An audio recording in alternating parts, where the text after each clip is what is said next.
Senhoras e senhores, bom dia.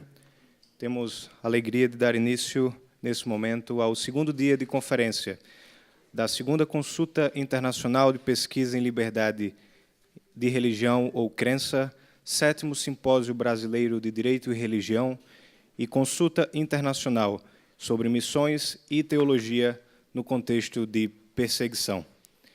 E temos a alegria de receber aqui conosco nessa manhã o professor, doutor e reverendo Augustus Nicodemos. Professor Augustus Nicodemos é bacharel em Teologia pelo Seminário Presbiteriano do Norte, em Recife, mestre em Novo Testamento pela Universidade Cristã de Potchefstroom, na África do Sul, e doutor em Hermenêutica e Estudos Bíblicos pelo Seminário Teológico de Westminster, na Filadélfia, com estudos adicionais na Universidade Reformada de Kampen, na Holanda. Foi chanceler da Universidade Presbiteriana Mackenzie, é professor do Centro Presbiteriano de Pós-Graduação Andrew Jumper e pastor da Igreja Presbiteriana em Recife. É um prazer tê-lo aqui, pastor Augustus, e nós passamos a palavra ao senhor nesse momento. Muito obrigado.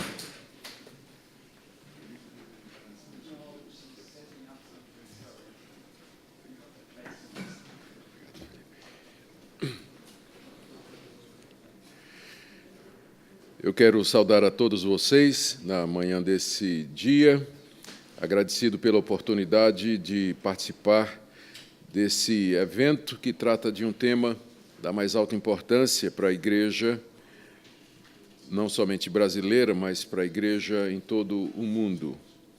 Eu estou aqui na condição não de especialista no assunto, mas na condição de pastor, pregador, e meu objetivo é dar uma perspectiva de como os primeiros cristãos viam a questão da perseguição. Nós sabemos que a igreja cristã nasceu debaixo de perseguição e se expandiu no Império Romano também debaixo de perseguição. E não poucos dos livros escritos pelos líderes cristãos e que hoje compõem a nossa Bíblia foram feitos com o objetivo de orientar os primeiros cristãos a enfrentar o sofrimento decorrente das perseguições que vieram, primeiro, dos judeus, concomitantemente dos pagãos e, finalmente, do Império Romano, na forma das perseguições oficiais movidas pelos imperadores, a partir de Nero até chegar à época de Constantino. Então, a grande questão é de que maneira os líderes cristãos viam aquelas perseguições e como eles orientavam os cristãos a suportá-las e encará-las. Então, é sobre isso que eu gostaria de falar. Eu poderia escolher diversos textos do Novo Testamento onde basear a minha palavra. Escolho 1 de Pedro, capítulo 4, do verso 12 até o verso 19, porque ali nós encontramos Pedro escrevendo a cristãos perseguidos, espalhados pelo Império Romano, e dando orientações sobre como eles deveriam encarar aquelas perseguições. Então, eu vou fazer a leitura da primeira carta de Pedro, capítulo 4, de 12 a 19. Amados, não estranheis o fogo ardente que surge no meio de vós, destinado a provar-vos, como se alguma coisa extraordinária vos estivesse acontecendo. Pelo contrário, alegrai-vos na medida em que sois coparticipantes dos sofrimentos de Cristo, para que também na revelação da sua glória vos alegreis exultando. Se pelo nome de Cristo sois injuriados, bem-aventurados sois, porque sobre vós repousa o Espírito da glória e de Deus. Não sofra, porém, nenhum de vós como assassino, ladrão, malfeitor, ou como quem se intromete em negócios de outrem. Mas se sofrer como cristão, não se envergonhe disso, antes glorifique a Deus com esse nome. Porque a ocasião de começar o juízo pela casa de Deus é chegada. Ora, se primeiro vem por nós, qual será o fim daqueles que não obedecem ao Evangelho de Deus? E se é com dificuldade que o justo é salvo, onde vai comparecer o ímpio, sim, o pecador? Por isso também os que sofrem segundo a vontade de Deus, encomendem a sua alma ao fiel Criador na prática do bem. Queira o nosso Deus nos guiar na compreensão dessa palavra e usá-la para que nós sejamos confortados, fortalecidos e preparados para enfrentar as dificuldades que são pertinentes ao cristianismo. Como eu disse, Pedro escreve essa carta final da década de 50, início da década de 60, a data é incerta, quando as perseguições movidas pelo imperador Nero não haviam ainda começado. Entretanto, os cristãos já sentiam em todo lugar o peso da perseguição. Como o início da carta nos informa, Pedro a escreve ao que ele chama de forasteiros da dispersão no Ponto, Galácia, Capadócia, Ásia e Bitínia. Estas são algumas das províncias do Império Romano onde havia judeus convertidos ao cristianismo. Por isso que eles são chamados de forasteiros, porque a terra deles era Israel, e eles estavam fora, estavam nessas províncias romanas, e haviam se convertido ao cristianismo. Então, começaram a experimentar alguma perseguição. As perseguições no século I contra os cristãos eram movidas por alguns motivos. Primeiro, havia as perseguições que eram movidas pelos judeus contra aqueles judeus que haviam se convertido ao cristianismo. O maior exemplo disso é o exemplo do próprio apóstolo Paulo, que, tendo sido um fariseu zeloso das tradições judaicas, crendo que Jesus Cristo era o Messias esperado pelos judeus, converte-se ao cristianismo e passa a experimentar uma perseguição constante em todo e qualquer lugar que ele vai. Então, e isso é apenas um exemplo. Então, o livro de Atos dos Apóstolos, que está no Novo Testamento, ele narra como os judeus, não todos, é claro, mas boa parte da liderança estava revoltada e furiosa com aqueles judeus que se declararam cristãos e achavam que estavam fazendo um serviço a Deus em perseguir aqueles cristãos, obrigá-los a abjurar da fé, negar a fé, e, quando não, conseguir, com a ajuda das autoridades, prendê-los ou mesmo submetê-los à tortura, a apedrejamento e, em alguns casos, até a morte. Havia também a perseguição que era movida pelos pagãos. Para os pagãos, os cristãos eram um povo muito estranho. Primeiro, os cristãos renunciavam todos os deuses. Por isso, alguns dos autores daquela época se referem aos cristãos como ateus, porque numa terra onde todo mundo tem muitos deuses, quem crê num só é ateu. Então, os cristãos eram considerados ateus porque eles não adoravam os deuses. E não faltavam religiões naquela época. O Império Romano tinha uma política de tolerância para com as religiões, desde que elas aceitassem incluir a adoração ao imperador como parte do seu ethos, da sua existência. Então, enquanto essas religiões aceitassem a divindade do imperador e prestassem culto ao imperador, elas tinham liberdade para cultuar os seus próprios deuses. Para as religiões pagãs, isso não era um problema, porque os deuses pagãos não eram exclusivos. Você podia adorar Astarote, você podia adorar Baal, você poderia adorar Júpiter, e nenhum desses deuses ia ficar com ciúme do outro Deus. Eles se completavam, se integravam. O problema com o Deus de Israel e o Deus dos cristãos é que era um Deus exclusivo. Ele não aceitava compartilhar o seu adorador com outros deuses. Ou você adorava a ele somente, ou então você era considerado um idólatra e não poderia, de fato, ser um verdadeiro cristão. Então, a luta no primeiro século, ou a razão principal da perseguição no primeiro século, era o antigo conflito monoteísmo versus politeísmo. Os cristãos eram monoteístas e não se curvariam diante de outros deuses. As outras religiões não eram perseguidas no Império Romano, exatamente porque elas não tinham dificuldade em aceitar a divindade do imperador, oferecer sacrifícios em homenagem, chamar o imperador de Kyrios, significa Senhor. Eles não tinham essa dificuldade, mas os cristãos tinham.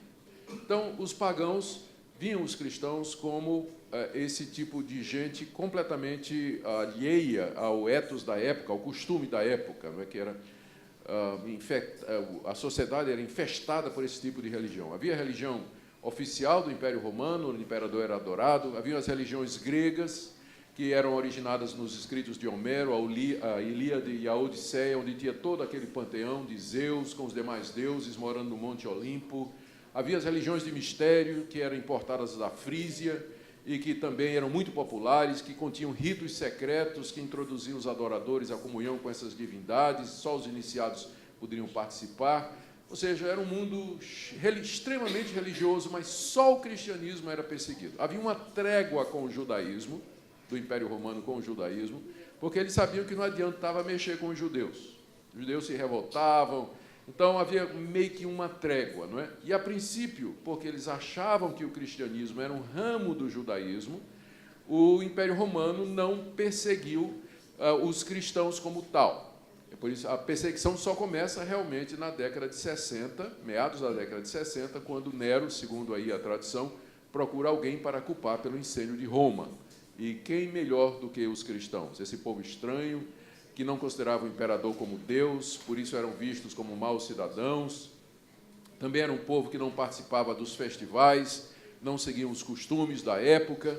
Era um povo que uma vez por semana se fechava em algum lugar para comer a carne e beber o sangue de alguém. Havia acusação de que eles eram canibais, não é? Comiam carne humana. Era assim que a mente pagã interpretava a celebração da ceia do Senhor. E outras coisas, né? A vida moral dos cristãos contrastava com a vida corrupta, a ética corrupta do Império Romano e da sociedade grego-romana daquela época. Então, era uma situação em que ser cristão significaria estar sujeito a críticas, a injúrias, a calúnias, a perseguições, arrestamento de bens, assédio da polícia local, quando não prisão, tortura e, às vezes, até a morte. Então, era uma situação extremamente delicada.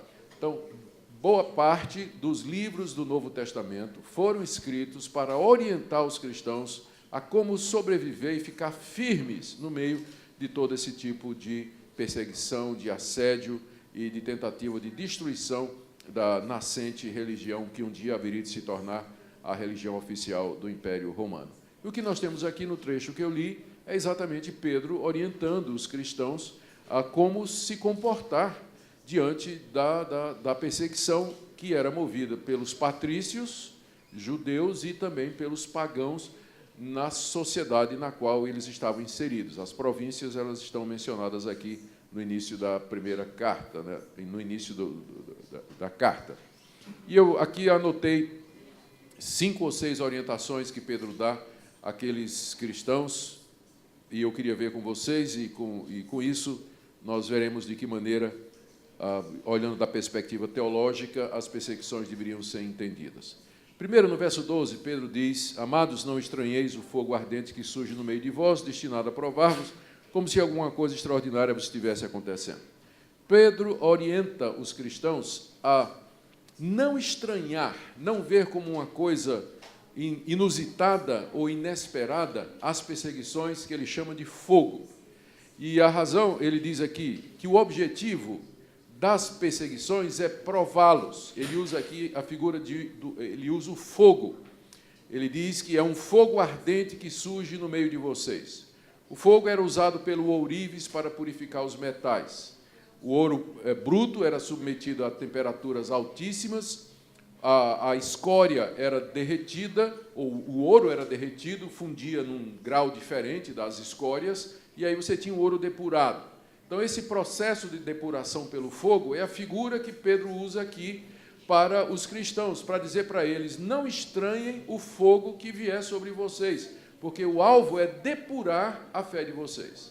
Então, em primeiro lugar, os cristãos sempre viram as perseguições como sendo um instrumento de Deus para a depuração da sua própria fé, porque era através da perseguição que a fé seria limpa de coisas como dúvidas, questionamentos, vacilações, fraquezas. Isso só viria através das perseguições. Então, num sentido, Pedro está dizendo, elas são inevitáveis, não estranhem, não está acontecendo nada extraordinário, faz parte ser cristão e experimentar perseguições, porque é dessa forma que a sua fé é depurada e é dessa forma que você, então, vai se tornar um cristão mais maduro. Então, primeira orientação, não estranhar a perseguição. Ela faz parte de ser povo de Deus aqui nesse mundo. Segunda orientação, está no verso 13, ele diz, pelo contrário, ou seja, em vez de estranhar e achar que alguma coisa extraordinária está acontecendo, alegrai-vos, na medida que sois participantes dos sofrimentos de Cristo, para que também na revelação da sua glória vos alegreis exultando. Uma segunda perspectiva sobre o sofrimento, então, é que o sofrimento dos cristãos era parte dos sofrimentos de Cristo. Assim como Cristo teve de sofrer para resgatar o seu povo sofreria também aqui nesse mundo. O sofrimento é o caminho de Deus para a redenção. O sofrimento, a diferença é que o sofrimento de Cristo, ele é vicário, ele sofre por outros, e o que ele fez é imputado a outros para a justiça. O sofrimento do cristão não é vicário, mas é didático. Ele aprende o quanto custou ao seu Salvador a redenção da sua própria alma, e ele vê o sofrimento, então, como marca daquele que é o verdadeiro cristão. Pedro diz que, dessa perspectiva, eles deveriam se alegrar, porque eles eram coparticipantes dos sofrimentos de Cristo. E Pedro adiciona mais uma coisa: se vocês estão sofrendo porque são cristãos, isso significa que vocês também experimentarão a glória que há de ser revelada quando Cristo vier. Final do verso 13. Na revelação da sua glória, vocês haverão de se alegrar exultando. O raciocínio de Pedro é muito simples. Aqui nesse mundo, nós participamos dos sofrimentos de Cristo. Quando o novo mundo vier, quando Cristo se revelar em glória, nós participaremos da alegria do novo mundo. Mas para participar da alegria do mundo vindouro, você tem que participar do sofrimento do mundo presente. Você se identifica com Cristo no sofrimento aqui, você se identifica com Ele na glória no mundo vindouro. Então, essa é a segunda perspectiva que Pedro traz aqui sobre o sofrimento para encorajar aqueles irmãos a passar por isso. Terceiro, está no verso 14, ele diz: se pelo nome de Cristo sois injuriados, bem-aventurados sois, porque sobre vós repousa o Espírito da glória e de Deus. Essa expressão, Espírito da glória e de Deus, ela é tirada de algumas imagens do Antigo Testamento e também do Novo. No Antigo Testamento, a presença de Deus era identificada pela nuvem da glória, que desceu sobre o alto do monte Sinai, quando da concessão da lei, e mais tarde sobre o tabernáculo durante a ministração dos sacrifícios e posteriormente no templo, quando Salomão o inaugura. Deus se faz presente. A nuvem da glória, indicando a presença de Deus, enchia aqueles espaços que eram consagrados a Deus. No Novo Testamento, Cristo sobe ao monte da transfiguração com seus discípulos e a mesma nuvem da glória vem e cobre Jesus Cristo. Então, o Espírito, o que Pedro está dizendo é que aquele mesmo Espírito da glória, isto é, o Espírito de Deus, que manifesta a sua presença, que ocupa os espaços que lhes são consagrados, é o mesmo Espírito que habita em vocês que estão sendo perseguidos. É o mesmo Espírito Santo, o que identifica, então, o cristão com o Cristo ressurreto, o Cristo glorificado e com a manifestação da presença de Deus. E isso, então, Pedro diz no verso 24, é motivo de injúria. E aqui tem uma lição muito importante para nós. Enquanto que nos países onde a perseguição ela não é institucionalizada e onde a igreja tem alguma liberdade para existir e fazer o seu trabalho, a presença do Espírito Santo geralmente é associada com aquilo que a gente chama de avivamento, manifestações extraordinárias, crescimento assombroso da igreja, ações extraordinárias de Deus. Mas na igreja perseguida, o sofrer por Cristo, ou ser injuriado pelo nome de Cristo, era a evidência de que o Espírito Santo estava sobre eles. A evidência era para ser buscada exatamente no sofrer por Cristo, e não nas manifestações ou qualquer outro tipo de experiência extraordinária. Relendo o versículo: se pelo nome de Cristo sois injuriados, vocês são bem-aventurados, embora eles injuriem, caluniem, critiquem vocês, chamem vocês de nome, xinguem o nome de vocês, mas isso indica, na verdade, que vocês são benditos, bem-aventurados da parte de Deus, porque essa é uma evidência de que o Espírito da glória de Deus está sobre vocês, as perseguições vistas como sendo sinal da presença do Espírito da glória de Deus sobre a comunidade cristã. É a terceira perspectiva teológica sobre o sofrimento que Pedro nos dá aqui, não é? Só recapitulando, na primeira, a perseguição ela é instrumento de Deus para provação, purificação e depuração da fé do seu povo. Então, por isso, nós não devemos estranhar, elas sempre estarão presentes. A segunda é que o sofrimento ele nos identifica com Cristo aqui e, na glória, nos identifica com Ele na revelação da sua exaltação. E terceiro, o sofrimento, a perseguição que produz o sofrimento através das injúrias, isso é uma indicação da presença do Espírito da glória de Deus na comunidade e na vida do cristão. Mas aqui no verso 15 e no verso 16, Pedro faz uma ressalva, porque a essa altura é preciso fazer uma diferença entre o sofrer por Cristo e o sofrimento em geral. E eu penso que Pedro entendeu que isso aqui era importante.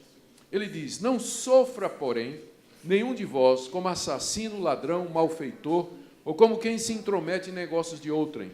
Mas se sofrer como cristão, não se envergonhe disso, antes glorifique a Deus com esse nome.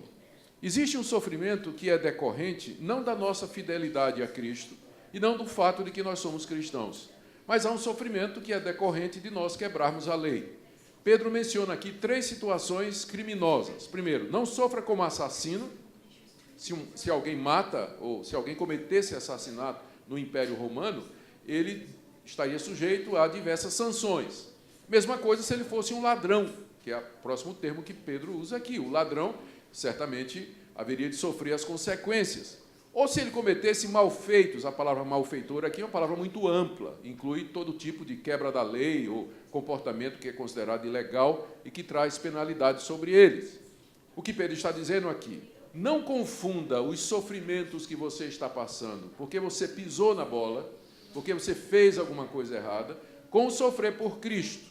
São 2 coisas diferentes. O que eu estou falando aqui é sobre o sofrimento que vem porque você é cristão. Não é porque o sofrimento que vem... Não estou falando sobre as consequências dos seus atos errados. Essa palavra era muito importante para aquela comunidade sofrida, porque cristãos poderiam confundir o sofrimento que eles estavam passando por terem feito alguma coisa errada com os sofrimentos por Cristo. E aí vinha a vitimização, que é outra coisa que é muito importante nós entendermos no contexto de debate, de estudo sobre perseguição e discriminação. Às vezes, nós cristãos nos fazemos de vítima, e nós não estamos sofrendo, nem sendo perseguidos, porque somos cristãos, mas porque somos mal empregados, porque falamos mal. É a próxima coisa que ele diz aqui, ó, não sofra como quem se intromete em negócio dos outros. Pense num povinho para se meter na vida dos outros. São os evangélicos, não é? Tem opinião sobre tudo, né? Tem opinião sobre tudo. E aí sofre por conta disso. E aí vai se queixar dizendo que está sofrendo porque fala a verdade, porque é sincero e tudo mais. Então, é muito importante, no contexto de discussão de perseguição religiosa, identificar a fonte da perseguição. Por que é que está sendo perseguido? É porque é cristão ou porque é um mau cidadão, não paga os seus impostos, não se comporta direito, não tem uma conduta exemplar? Então, não confundir as 2 coisas. É o que Pedro está dizendo aqui. Não é? Então, não sofra ninguém como sendo um malfeitor. Mas, verso 16, se sofrer como cristão, ou seja, porque você se identifica publicamente como cristão e age como um cristão, se você sofre em decorrência disso, não se envergonhe. Não precisa ter vergonha. Que é outro ponto aqui que é importante, não é, nós destacarmos quando a gente fala sobre perseguição religiosa. Os perseguidos, às vezes, eles, se não são bem instruídos, eles se sentem envergonhados, porque rejeitados pelo seu próprio povo, pela própria família. E eles têm vergonha disso, né? Eles se encolhem com isso, desanimam e fraquejam na fé. Mas Pedro diz, você não tem que se envergonhar se a causa da sua perseguição é o fato de que você tem uma postura de cristão. Agora vamos para o 5º princípio aqui, de como nós devíamos, como Pedro orienta aqueles cristãos a olhar o sofrimento. E é difícil de explicar. Eu vou começar contando uma história aqui, espero que vocês vão pegar uma água, né, enquanto isso. Eu, quando me senti vocacionado para o pastorado, eu fui fazer o seminário, né, entrei como calouro no seminário. Só um minuto.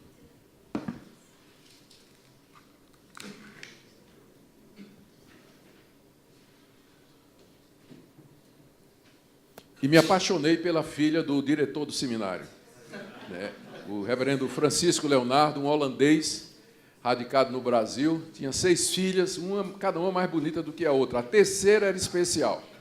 E eu, então, me apaixonei por ela. E nós começamos a namorar. Eu era estudante do primeiro ano. O reverendo Francisco Leonardo me chamou no gabinete dele e disse: olha, não estranhe o fogo ardente que virá sobre você, porque eu vou lhe tratar com muito mais severidade do que com os demais alunos, porque eu não quero dar a impressão de que eu estou lhe favorecendo porque você é meu genro. Então, não estranhe que eu vou ser pesado com você. Foram 4 anos de grande tribulação. 4 anos de grande tribulação. Eu creio que é isso que Pedro está dizendo aqui aos cristãos. Ele diz no verso 17: a ocasião de começar o juízo pela casa de Deus é chegado.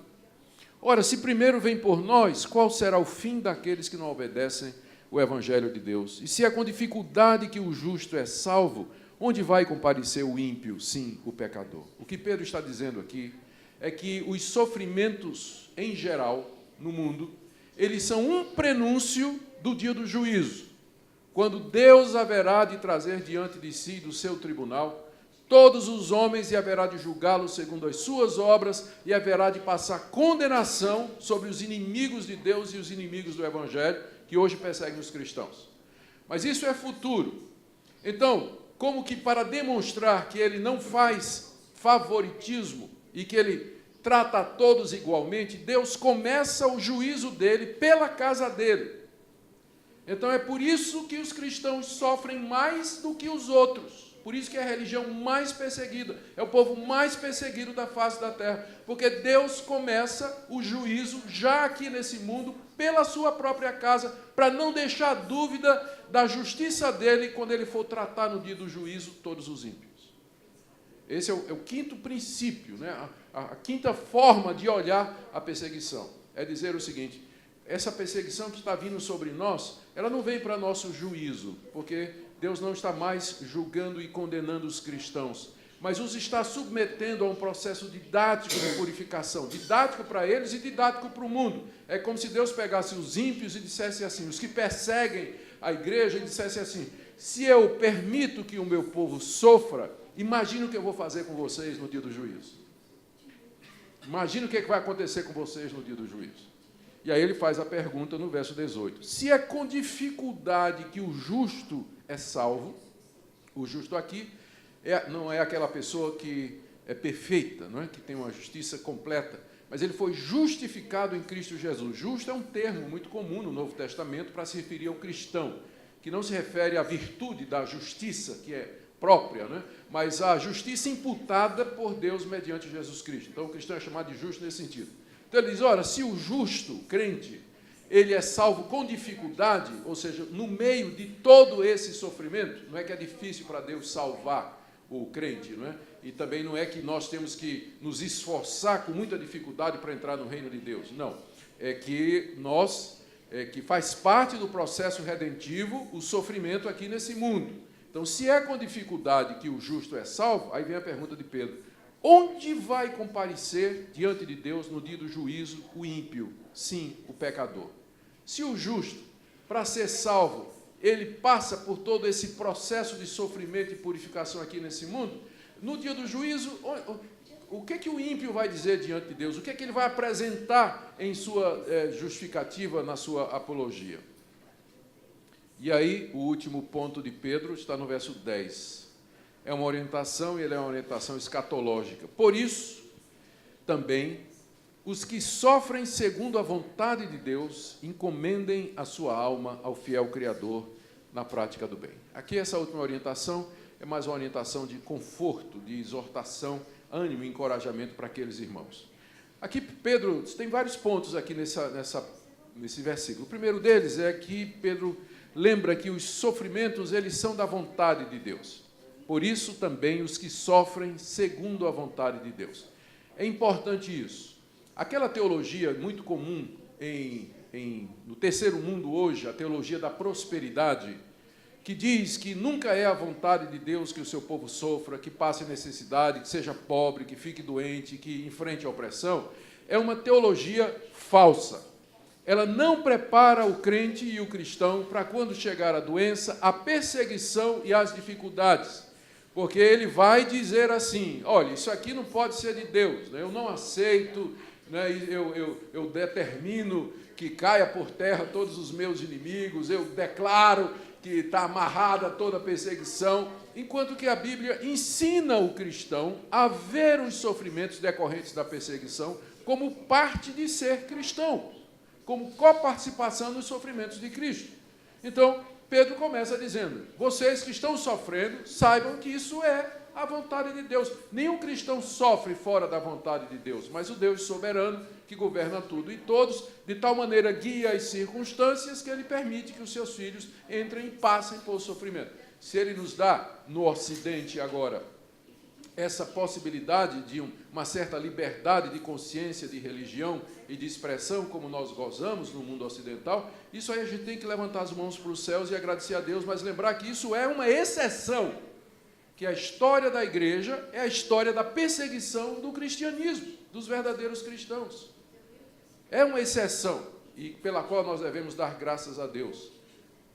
Então, os que sofrem pela vontade de Deus devem encomendar a sua alma. Encomendar aqui significa entregar tudo o que você é. Entregar-se, a alma aqui tomada pela personalidade humana toda. Devem se entregar completamente a Deus, e Pedro chama Deus aqui de fiel Criador.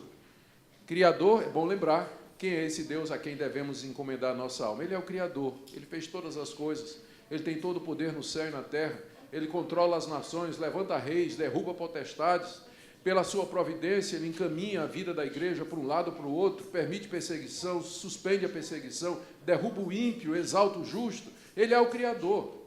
Então nós devemos encomendar nossa alma a ele. Além de Criador, ele é fiel, ele nos fez promessas.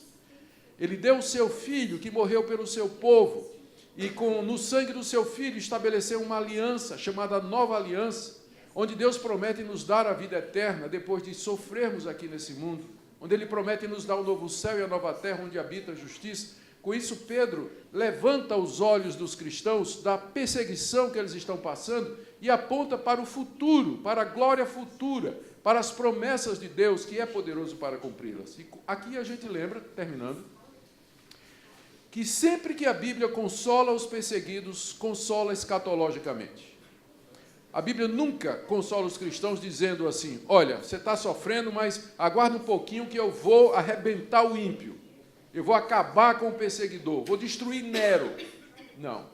Sempre o conforto é escatológico. Encomende a sua alma ao fiel Criador. Ele haverá de voltar a um dia de juízo, a um dia em que toda a verdade será estabelecida.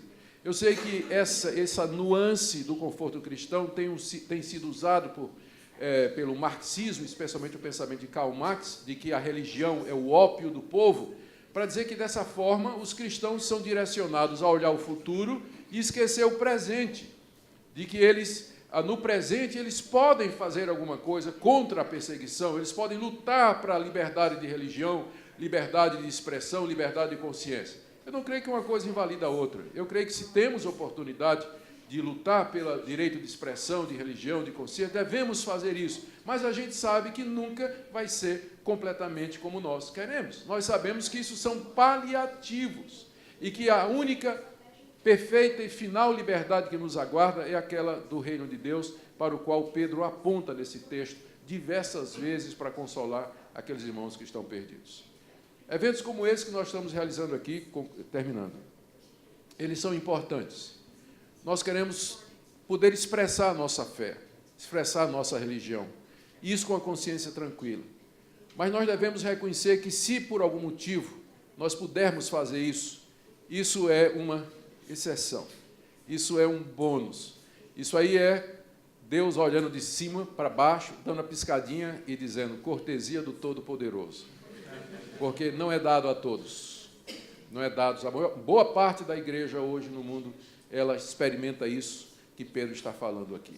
Então, aproveitemos esse debate, esse evento que nós temos aqui, mas não percamos de vista a perspectiva teológica e bíblica, que é ela que nos orienta, é ela que nos conduz. Senão nós vamos virar ativistas pragmáticos e a Ana Júri vai caminhar por caminhos que não vão fazer jus ao que está no nome dela, Associação Nacional de Juristas evangélicos, aqueles que creem na palavra de Deus e se baseiam na palavra de Deus e que querem, através dela, entender as perseguições e como nós devemos encará-la e poder confortar aqueles que estão ao nosso redor.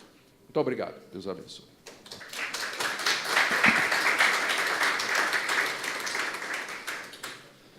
Nós agradecemos ao reverendo Augustus por essa palavra e eu quero, nesse momento, abrir para perguntas, caso algum dos participantes queira, portanto, contribuir ou intervir.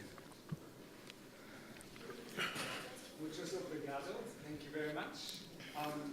Yesterday, all the presentations were about law and religion, freedom of religion or belief, empirical perspective. So thank you very much for laying a very solid foundation today for an inner Christian perspective, for a theological interpretation that happens. And as you said, there is a certain tension between what one can generally, with secular means, in the human rights framework, say and see, and how one can respond to discrimination and persecution. And to a Christian, to an inner Christian response that comes from a transcendent perspective, Right. that is based on revelation, things that we humans don't come up by ourselves. So thank you for that. Yeah. Now, the first letter of Peter focuses very much on false accusations against Yes. Christians. And then a key issue is honor and shame. People are shamed by false accusation. They're marginalized in society. So I'm wondering whether, and now this concept of honor and shame, we have cultures that are predominantly shaped by issues of honor, and we have cultures that are predominantly shaped by issues of guilt. Right and wrong. Yeah, right and wrong. So whatever is based on Roman and etc. culture in the Western world usually was based on right and wrong. But more communal cultures are more based on shame. So I wonder whether First Peter, the lesson from First Peter is a very, very helpful message for cultures where Christians are persecuted and they live in a shame-oriented culture where community is everything, and if you convert, you're outcast. So maybe you can elaborate Yes. more on that. You want me to answer in English or in Portuguese? I don't know if... Todo mundo entendeu o que ele falou? Todo mundo tá com tradução, né? Tá bem, então eu posso responder.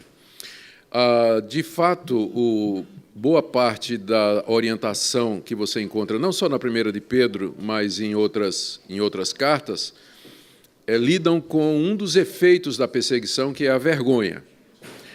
E a gente sabe, através dos estudos de antropologia cultural, que algumas culturas, particularmente as orientais, elas são modeladas pelo contraste vergonha e honra, não é?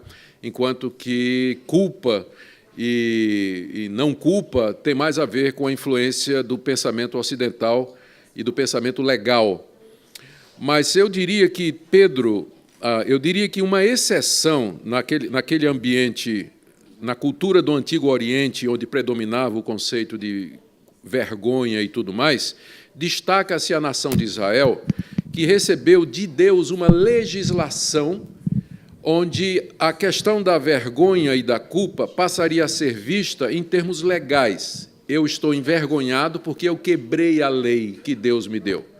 Então, Israel se destaca exatamente porque era uma nação que era baseada em preceitos, em normas, estatutos, regulamentos que foram dados por Deus. Com isso, bem diferente, em parte, das outras culturas ao seu redor. Então, enquanto que em Israel também o conceito de vergonha, por exemplo, o Salmo diz: não sejam envergonhados por minha causa os que confiam em ti, ó Deus de Israel. Então, enquanto que o conceito de vergonha é muito claro, né, na cultura de Israel, mas essa perspectiva legal domina, ela domina completamente. E Pedro era um judeu. Tanto é que nessa passagem ele fala da vergonha, mas ele também trata da perseguição em termos legais, tipo assim: nenhum de vocês sofra por ser assassino, ladrão ou um malfeitor. Ou seja, todos esses conceitos têm a ver com quebra de lei. Quebra de lei. Então, essa passagem de Pedro, ela ajuda nos dois sentidos. A dizer que nós, quando perseguidos por Cristo, não é motivo de passarmos vergonha, o que é um conceito muito útil.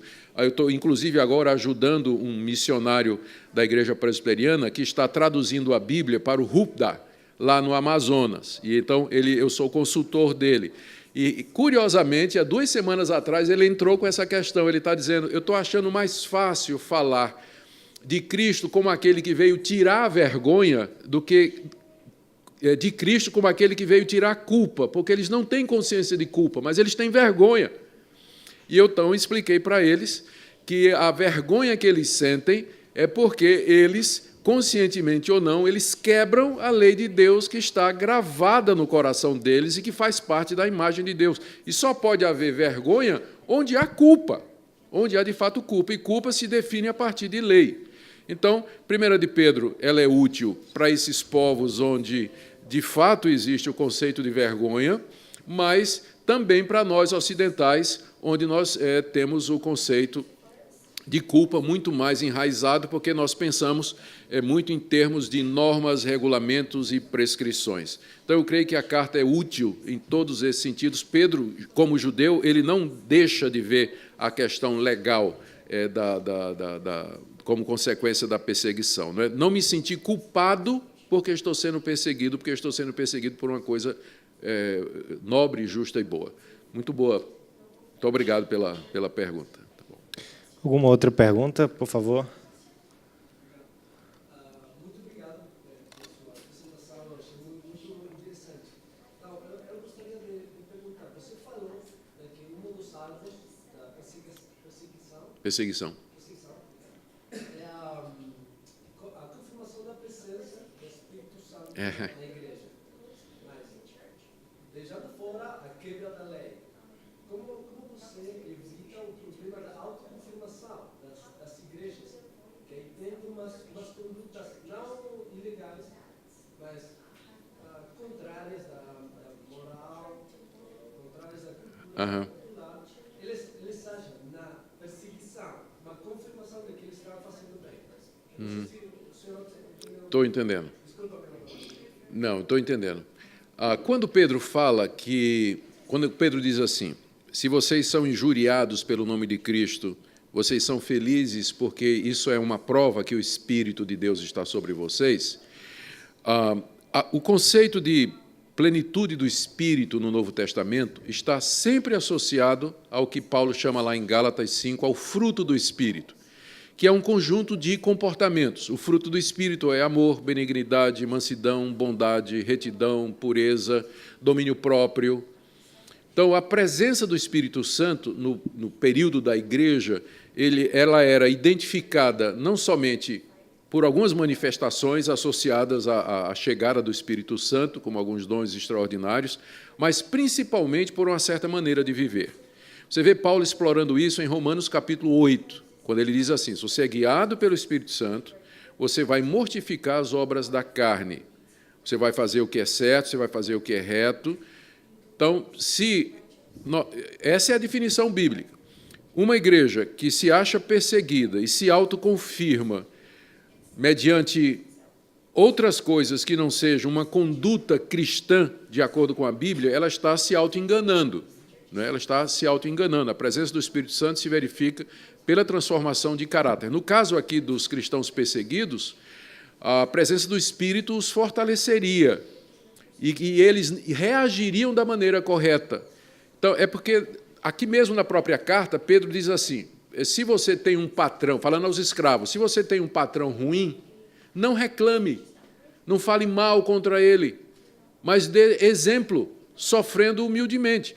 Ele diz também para as mulheres que eram casadas com pagãos aqui, se você está casada com um homem que é descrente, você vai ganhá-lo pelo seu exemplo, não precisa estar falando muito, você vai ganhar pelo seu testemunho. Então, o bom comportamento e a reação correta às provações é o tema da carta de Pedro.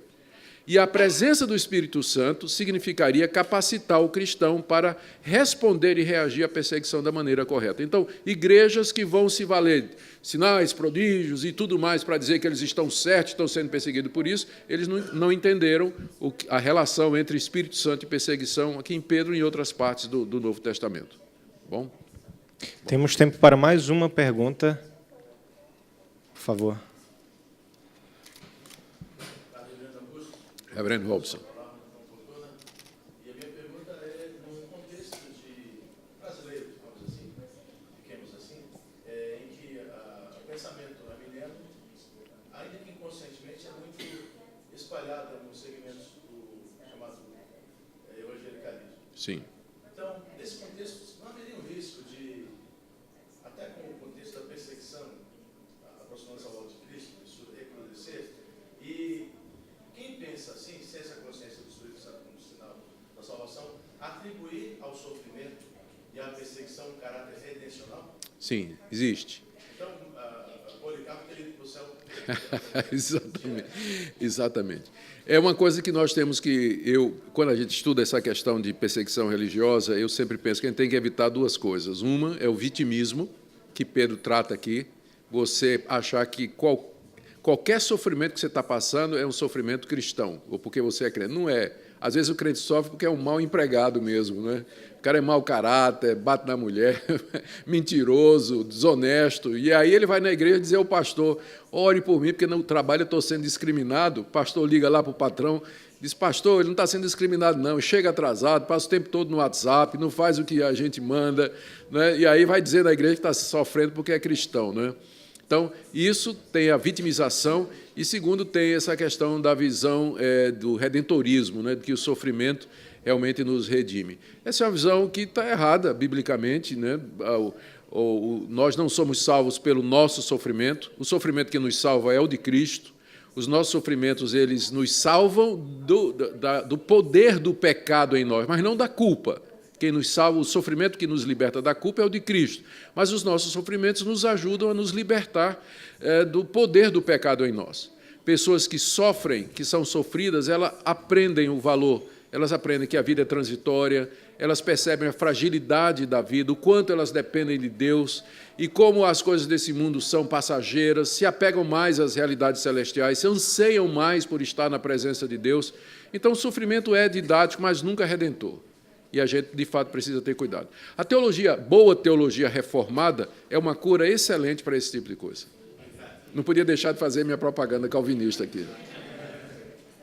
Muito bem, muito obrigado mais uma vez, Reverendo Augusto. Receba os nossos sinceros agradecimentos pela disponibilidade e por ter contribuído grandemente com essa nossa conferência. Muito obrigado. Eu quero agradecer a oportunidade e quero já pedir desculpas, inclusive ao presidente Uziel, que eu não vou poder ficar, ele já sabia disso, para as demais atividades do evento. Para mim foi só uma passagem rápida, para mim muito agradável e muito honrosa, e agradeço de coração e Deus abençoe o restante do evento. Muito obrigado. Eu também tenho a alegria de convidar e passar a palavra ao professor Dr. Cole Durham Jr.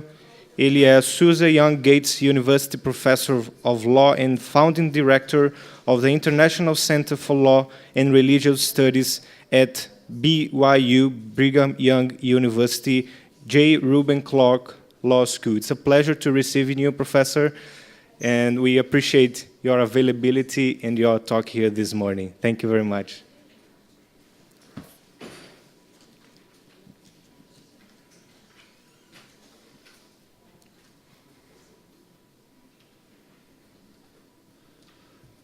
So let me also thank those who have organized this event and made it possible. And I appreciate also the translator who will have the challenge of translating my words. For advocates of religious freedom, it could be said that we live in the best of times or the worst of times. This is the famous Charles Dickens line from A Tale of Two Cities. We have, on the one hand, we have growing international awareness of the facts of religious discrimination and outright persecution And this has galvanized efforts in many capitals for much better protection of religious freedom worldwide. We're approaching the 20th anniversary of the International Religious Freedom Act in the United States, and we're seeing the proliferation of similar acts in other parts of the world. I won't take the time to list them, but now of course, what is causing this institutional attention to religious freedom is the fact that this long-recognized fundamental right is facing real challenges, and the situation around the world is growing worse. Several distinct but mutually reinforcing social and political trends are combining to erode protections of religious freedom worldwide. We have proliferating incidents of violence in the name of religion. Autocratic power structures in many countries are using the excuse of the need for greater security to reinforce their own power. And I can point to many other kinds of examples. Indeed, in my paper I have listed more.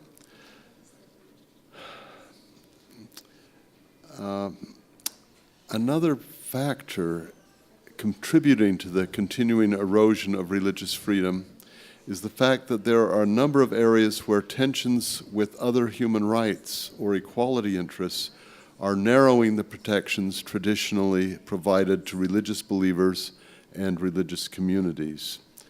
And again, we could cite many examples. We've talked to some of the cases here.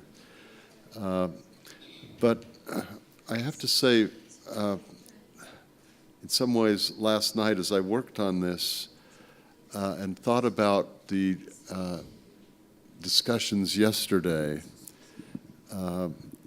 I believe we're seeing something new. Maybe not. Maybe things have always been worse than I thought. We've seen efforts in the past by totalitarian regimes or dominant religions to repress religious freedom. But I don't think we have seen the same efforts before from liberal regimes, from liberalism itself, to attack broad swaths of religious freedom. We have not had efforts before to suggest that religious freedom is impossible, or that it's merely a cynical mask of bigotry, or a tool instrumentalized for the exploitation of political factions. We have not seen people or movements ostensibly committed to classic liberal values and equality who are actively seeking to destroy broad aspects of religious freedom when it comes in conflict with some of their own personal views. We have not seen social movements that no longer understand or appreciate the breadth of protections that religious freedom were intended to defend. We have not seen arguments for the irrelevance or the redundance of religious freedom as a fundamental value, or tendencies to assign it zero weight in constitutional balances. We seem to be witnessing nothing less than the emergence of an intolerant secular liberalism. We have seen secular blindness before, but is taking on a new level of virulence. It's well-intended in many cases, to be sure. Its advocates are often articulate and persuasive, but I think it poses new hazards for what has rightly been called our first freedom. Now, I want to stress this is only some people out there, and so maybe this is one of those forms of persecution that I'm trying to think of what Juan Vivas phrased yesterday, sort of the what's the title of your talk? Low intensity. Low intensity persecution. Some of this is fairly high intensity, but I mean, I think the point is, I mean, I really, as I sat last night working on this, I thought, I've been working on these issues for a long time, but in some ways, it really hit me that we're seeing something new. Now, let me give you some examples of what I mean. The first goes back a few years to litigation that reached our Supreme Court in the United States in the Hosanna Tabor Evangelical Lutheran Church case. That case originally involved a division of the federal circuit courts about how the so-called ministerial exception should be applied. The ministerial exception provided that, in general, religious groups, like everyone else, are not allowed to discriminate in areas like employment, but you can discriminate in favor of your own members. That is, if you're a Presbyterian organization, you don't have to hire Jewish ministers. You can choose people from your own faith. That's a kind of discrimination, but it's not invidious discrimination, and indeed, it's protected. So, in the U.S. courts, all of the federal circuits had recognized this exemption. There was no debate about it. There was just a debate about who counted as being ministerial. Obviously the ministers, some teachers, but how many people fit in the category? That was the way the case came to the federal courts, and that was the division of authority, which is typically what's necessary to get to the Supreme Court. But when this case was taken to the Supreme Court by the Obama lawyers, they decided to take a totally new and unexpected tack. They argued that the ministerial exception didn't exist, that to the extent the other courts had recognized it, it was a mistake, and that it should be abolished. Essentially what they said is, look, anti-discrimination norms are neutral and general laws. We had an important precedent from the Supreme Court in 1990 indicating that that a neutral and general law would override religious freedom, and so neutral and general anti-discrimination laws should override the existence of the ministerial exception. Now, fortunately, the Supreme Court rejected that argument unanimously. Our Supreme Court doesn't do a lot of things unanimously these days, but this was unanimously because they recognized the importance to religious communities of choosing the personnel who are their representatives, and that normal anti-discrimination laws don't apply. But it's an interesting case of where a kind of new secular ideology was taking on in a frontal way classic notions of religious freedom and religious autonomy. As I listened to Barry Bussey yesterday talking about the Trinity Western case, I thought of this as being another example. Now I have to admit, I have great sympathy for Trinity Western in no small part because I teach at a law school that has an honor code, not altogether unlike that committed to by Trinity Western. And I remember the travails we went through getting accredited early on. So there's some sympathy and perhaps some bias in my reaction here. But it does seem to me that the decision is troubling for the reasons that Barry pointed out. But what struck me is the discussion at the end when people were asking, do you see any way out? Is there going to be a pathway for the future for similar organizations to be able to assert their own communal kinds of beliefs? one of the ironies of this new mindset is they assert pluralism and the importance of pluralism. There's just one problem. They want everyone to be pluralistic in exactly the same way. This is a little bit at odds with the notion of pluralism. And I think the worry that you can have a constitutional system as committed to constitutional values as Canada has always been, that suddenly sees or forgets the importance of religious liberty in this area, and that in the quest to protect one group totally forgets that they are discriminating against another group. And I think that's part of the problem. I think that the more militant wing of the LGBTI advocacy seems to be similarly bent on destroying institutions that continue to follow traditional religious beliefs about homosexual conduct. Now, I want to stress again that I don't think this is everyone.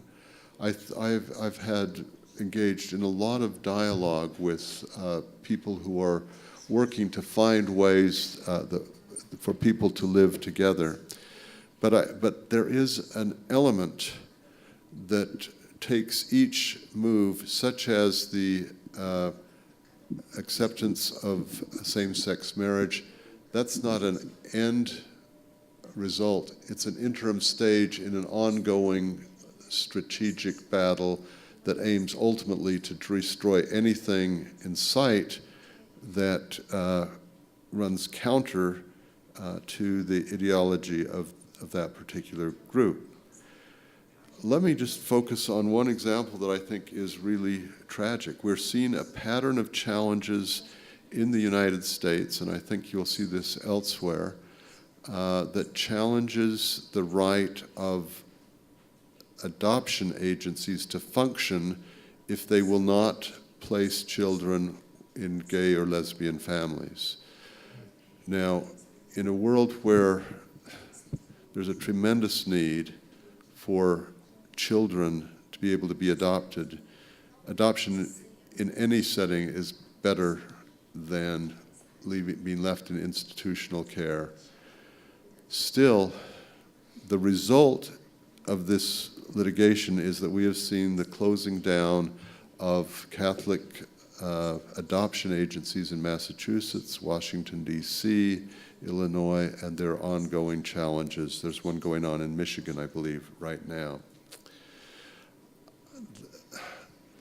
There would seem to be the possibility of finding ways to, on the one hand, recognize that LGBT couples should be able to adopt, but not to insist that everyone provide that service.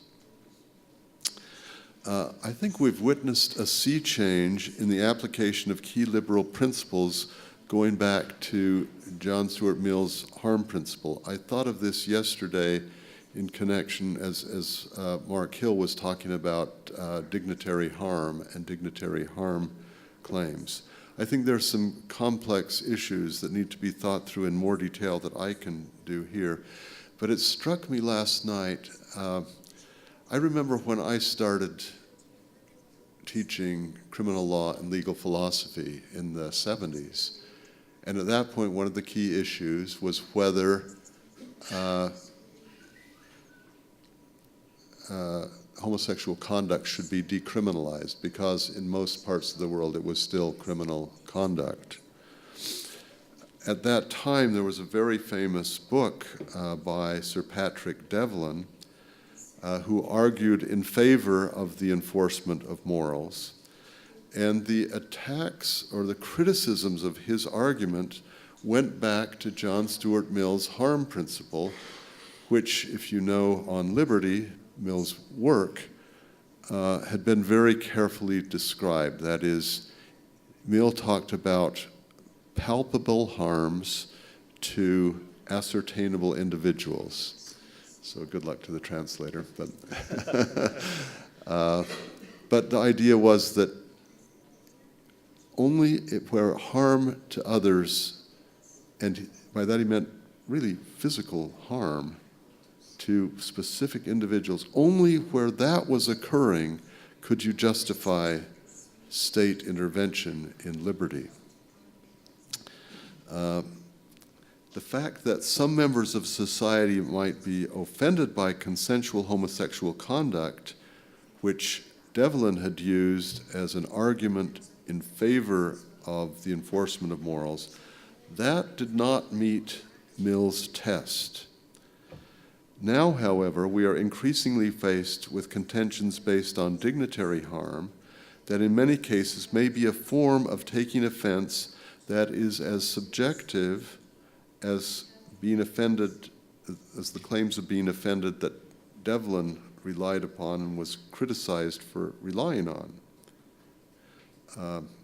I recognize that in many cases, the kind of offenses felt by LGBT individuals in the bake shop type cases or the pharmacy cases are more direct and intrusive than the kind of offense at a distance that Devlin had talked about. But it is no less acute and personal than the offense felt by a religious person who is compelled to render services that violate his or her conscience and may suffer, and that person may suffer in addition the loss of a business, or in the pharmacy cases, the loss of a right to engage in a profession. What these developments have in common is what I describe as the persecution syndrome. That is, over history, we've seen again and again that once a group that has suffered intolerance comes to power, they may manifest equal intolerance to their former oppressors. At least part of this reflects fear. Fear that winds of politics may change, and rights recently won can be lost if the opposing viewpoints are not permanently disabled. But this instinct, while understandable, is terribly short-sighted. The point here is not merely to point to the tragic irony of victims who all too quickly forget their own suffering and turn into victimizers themselves. The more important point is that the appropriate response is not to replace one form of intolerance with another, but to move beyond intolerance altogether, and to find ways to live together despite deep differences, residual suspicions, and in some cases, still smoldering resentments and fears. In the long run, finding ways to accommodate difference is the only way to find stable arrangements that promote peace for all by providing fairness for all. The question is whether what I have called intolerant secular liberalism constitutes, and I'm sorry, but the harbinger of a dark and implacable destiny. So it constitutes a dark future, or whether it is in fact merely an extreme position that will give way to the claims of a more balanced and inclusive pluralism. The question is how to respond to the seemingly intractable polarization of the culture wars we are going through, and how to find ways to make it possible for people to live together despite deep difference. Only time will tell whether a solution is actually found. There are many reasons to be pessimistic about the outcome.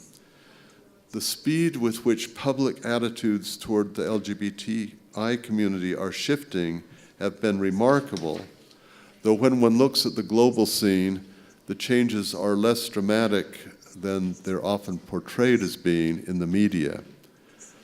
I'm conscious, for example, that there has been a dramatic shift in attitudes towards same-sex marriage in the United States and several other countries, but there are still less than 25 countries that have adopted the same-sex marriage principle.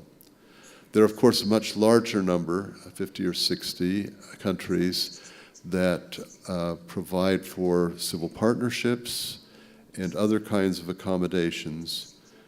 But while that trend may not be quite as dramatic as it's sometimes portrayed as being, the current attitudinal shift looks like it will be further solidified given the sociological rise of the nones, the people who assert none as their religious affiliation, and the rise of the fact that young adults in particular are much more inclined to be sympathetic to LGBTI interests than their parents or grandparents. There is some sense that the historical tide has shifted, and those on the LGBTI side of the debate only need to wait out attrition among their opponents to prevail. Despite these demographic trends, my belief is that our best hope, in fact, depends on implementing principles of freedom of religion or belief that revivify the underlying respect for human dignity that lies at the core of protections of conscience. From a religious perspective, you could say the light of Christ enlightens everyone that comes into the world, and I think people respond to basic fairness and to recognition that the dignity of everyone needs to be protected. So the solution to the crisis of the culture wars, of culture war polarization, lies precisely in applying and strengthening the religious freedom principles that are currently under attack. This should not be a surprise, since freedom of religion or belief has proven itself over the past 2 centuries as the most effective solution to conflicts that turn on deep differences of worldviews. One experience gives me hope, that gives me hope, is the recent experience we had in my own state, reaching a compromise regarding regarding LGBT rights and religious freedom rights. In 2015, several months before the U.S. Supreme Court sustained the right to same-sex marriage, the Utah legislature passed 2 pieces of legislation that have come to be known as the Utah Compromise. Now, by way of background, to appreciate this compromise, you have to know some things about the state of Utah. In the color coding we use these days in the United States, where blue states are Democratic Party states and red states are Republican states, Utah is very, very red. There are some Democrats there, but they are a small minority. In addition, Utah is one of only 2 states in the United States that has a majority religion. Rhode Island has 52% Catholics, so just barely a majority. In Utah is 70% Mormon, so it's by far the most religiously homogeneous state, although I have to say there's a lot of diversity in this state. So this is the situation. At the beginning of the legislative session, you have a lot of very conservative, very Republican legislators anxious to prove that they can prevail in the culture wars that's going on because everyone's waiting for the same-sex marriage case, right? And on day 2, the leaders of the Church of Jesus Christ of Latter-day Saints, the Mormon Church, held a press conference and they said, no, we have to find a solution that is fair for everyone. And this unleashed the legislature can only meet for about 6 weeks under the Utah Constitution. So this unleashed a furious effort at trying to find a compromise. And the result was the compromise was reached. I won't go into all details, but the bottom line was that the protections afforded for LGBT groups were broader than those provided in the blue states that had been the sort of the leaders in providing protections for LGBT individuals. But at the same time, there were very strong protections for religious freedom. The focus was on making sure that there was non-discrimination in employment and in housing, which were two of the biggest concerns for the LGBT groups. But there were a lot of other kinds of protections. There were also assurances that religious leaders would not need to perform same-sex marriage against their conscience. And there were a lot of other protections. There were protections that if you were gay and you went to a gay parade, you couldn't be fired the next day when you went to work. And there were protections if you were religious and you went to church and taught that traditional Christian kinds of doctrines about homosexual conduct, that you wouldn't be fired the next day either. Well, I won't go into more detail. I can tell you the people who went through this process, it was very hard. They were taking a more central position, and they were highly criticized from both sides, from the people who were against same-sex marriage, for the people who were pressing for LGBT rights, and in some ways the fact that there was so much pressure suggested that a pretty good compromise had been reached. It didn't solve everything. Some of the public accommodation issues, which are the provision of service issues, which are some of the hardest issues, were left for the future. But this was a very hopeful thing. It's not clear that this could be pulled off in other states. There's a lot of skepticism. There are some unique things about the Utah situation that made it possible. But it points to the need to find ways for people to live together. Now, it seems to me that what is really needed is to find ways that we can speak together and really work hard to find ways through what looks like an insoluble impasse that we're starting to see in many parts of society. I think a key may be the idea of dignity. It is not a magic wand. Dignity is a vague notion, but it is one of the characteristic ideas of our time. We really live in an age where constitutions focus on dignity. It's a contested concept. Everyone is trying to capture this concept. But I have to tell you, I think that there is some power in this concept of bringing our best visions of what humanity is supposed to be to bear on common problems.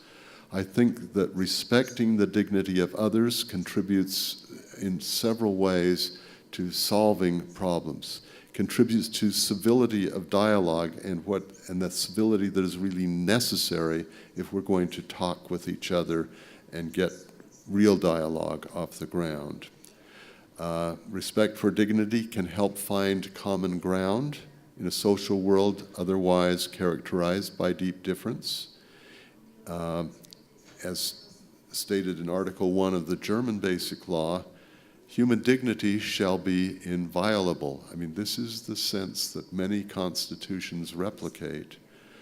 And that is a reminder of two things. One is the importance of dignity, but also that it's a core value, but a core in which there's a periphery. I mean, that doesn't mean that there could be no legislation, obviously. It means that the core notions of dignity have to be protected. And I think part of the work that is needed is to identify what is the core that needs to be protected and where there are some things that we may have to give up that are more peripheral in order to protect the dignity of others.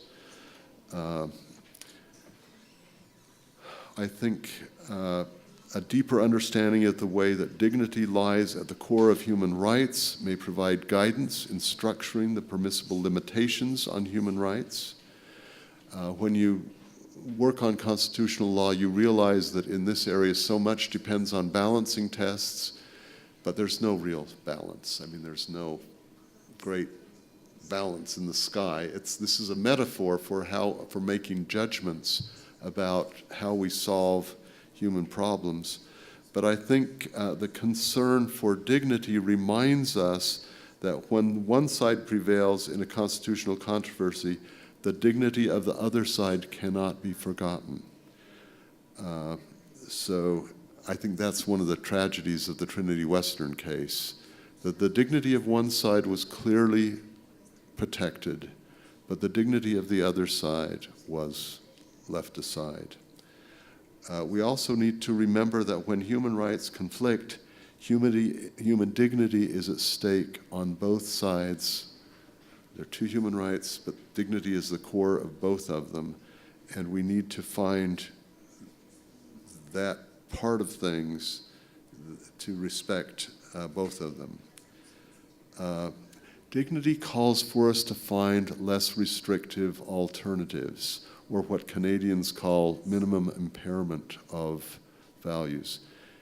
The fundamental rights are very important. They need to be, but there are other state interests that are important, other private interests that are important.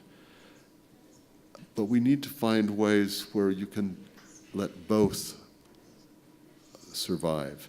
We had the talk in a couple of cases yesterday about the Evita case in the UK, the worker, the certifying marriages. I have to tell you, I was at dinner one night with some of the leaders of the global gay movement, and they told me what happened to them when they went to have their civil partnership registered. They went in, and they went up to the desk, and there was a woman who appeared to have trouble with her computer. It was just not working. She said, "I'm sorry, my computer isn't working. Could you go to one of my colleagues?"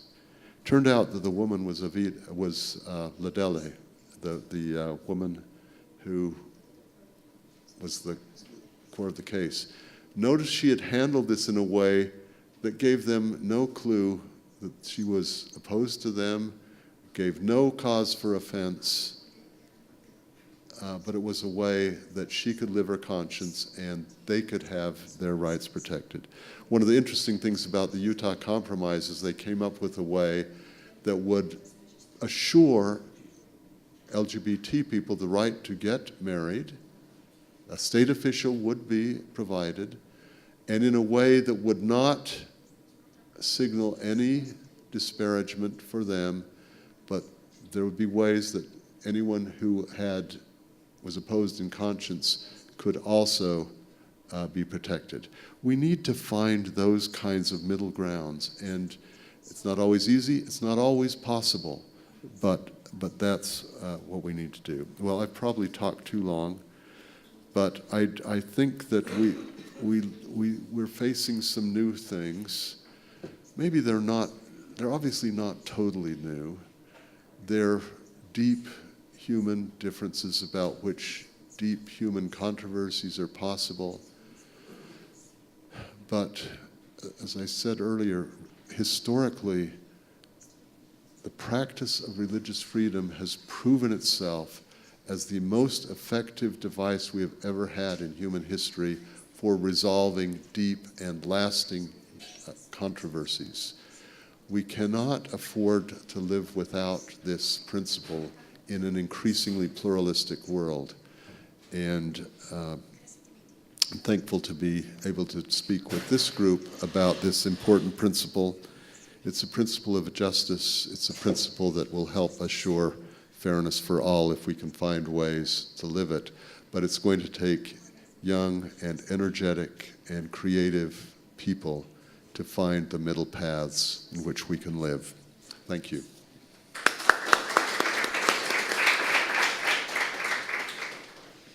Muito obrigado ao professor Dr. Cole Durham. E nós abrimos, portanto, a oportunidade para que os senhores possam intervir e fazer perguntas, caso assim desejem. Por favor. Thank you for your presentation. You mentioned that it's very common that the people who suffer persecution often become the persecuted when they get the power. Yeah. And I have understood that that is one of the main reasons for the state to be neutral and as a majority or minority religion, ask for the state to be neutral to religious affairs because we don't know who is going to have that power in the future. But I really would like to know what do you think about that? This is a proper approach to this. Well,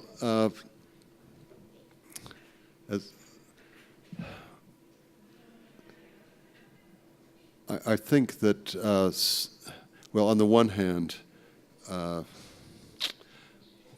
what is neutrality? I mean, there are a lot of different versions of neutrality. Neutrality can mean the state taking no action at all. It could mean the state being a kind of neutral umpire. It could mean the state being sort of a policeman assuring that the marketplace of ideas is robust, but there are limits on what people can do to each other. It can mean accommodation of. It can mean neutrality. Accommodation might not look like neutrality because it seems to grant special privileges sometimes. But what's really going on is something like substantive neutrality or substantive equality, or at least one would hope that that's the case. Just as if you have two children, and you're a parent, and you have one who is very gifted and the other who is a Down syndrome child and has special needs, equal treatment doesn't mean treating them the same. It means taking those differences into account. And religious differences can be like that. So I think there are a lot of ways that neutrality may or may not be the key. I mean, I think what is critical is trying to pay serious and genuine attention to the dignity of other people, and I think that will call for equal treatment. That will call for an equal treatment is really what is meant by neutral treatment. We've had enough experience historically to know that it's very hard to. It's a nice sounding principle. It's sort of what we're striving for, but exactly how it gets implemented is going to differ, and it'll look different in different societies, depending on who has been injured in the past. I often point to the example of education in the United States. Religious liberty really, we have public education today only because there was an agreement in the 19th century, in effect, to leave religious disputes out of the schools. We didn't totally succeed. Catholic education ended up being separate. But in that context, equality has meant not doing anything. In Germany, on the other hand, the history was that you had the Kulturkampf, the cultural wars. It's where we get our term culture wars under Bismarck, which was really took the form of an attack on Catholic or confessional schools. Then we had Hitler come to power, signed an agreement with the Catholic Church, but then promptly engaged in the Kirchenkampf, the struggle against the churches. And so you get to 1999 when Germany is adopting a constitution, and there you get Article 7 of the Basic Law, which says religion shall be an ordinary subject in the classroom, because liberty there meant freedom from what had been the prior experience. So in a way, the same driving principle is yielding two quite different perceptions of what fairness for all is going to look like. And I think those historical resonances have to be taken into account. Barry, please. First of all, thanks for this. Lots of great ideas. I'd love to talk about permission to use some of the ideas and something. But your concept of the idea of this being new, and I would resonate with that because I do think there is something. I think I've referred to in some of my writings as the idea of a paradigm shift, and I think that's a real thing, in the sense that there's this idea that there's a new world coming. It's almost messianic in a way, with respect to some of the activists in Toronto that I've been involved with in debates at the University of Toronto and so forth. I'm interested in the comments made by Robert Wintemute, and he calls upon, and this is an article taken about 16 years ago, probably 16 years ago, wherein he calls upon the LGBT individuals to stay with their local churches and work from within to make changes for the churches to basically adopt a new way of acceptance and so forth for the LGBT community on marriage and other areas. But he says this, he says that he's a believer that someday religious institutions will indeed realize that they've made mistakes with how they treat it, and then will voluntarily change their internal doctrines. And he says, and I quote now, as sex, sexual orientation, and gender identity, discrimination in religious institutions wither away, the need for an exemption for religious private sphere will disappear.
So remind me of the name of the individual you quoted, Winter?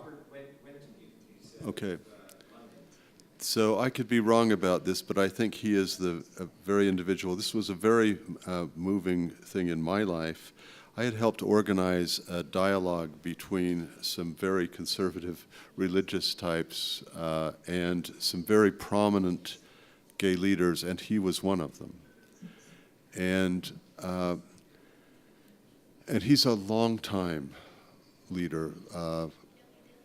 And at a certain point, one of the things he said was, we don't need to be afraid anymore. I mean, he was speaking in a way as he could as someone who's been a long-time leader of the movement. We don't need to be afraid anymore. I think a lot of what's happening is a lot of residual fear and anger and resentment, which, and one of the things that gives me hope that we will find solutions is there are some very senior, seasoned, experienced people like him who are confident, perhaps overconfident. I think the differences are probably deeper. I can't remember the full joke, but what comes to mind is one of these things where there's some controversy and someone's talking to Peter at the pearly gates, or having a direct dialogue with God, and asks, when is such and such going to change? And God says, not in your lifetime. And when is such and such other thing going to change? And God says, not in my lifetime. I think there are some things that are not going to change in God's lifetime.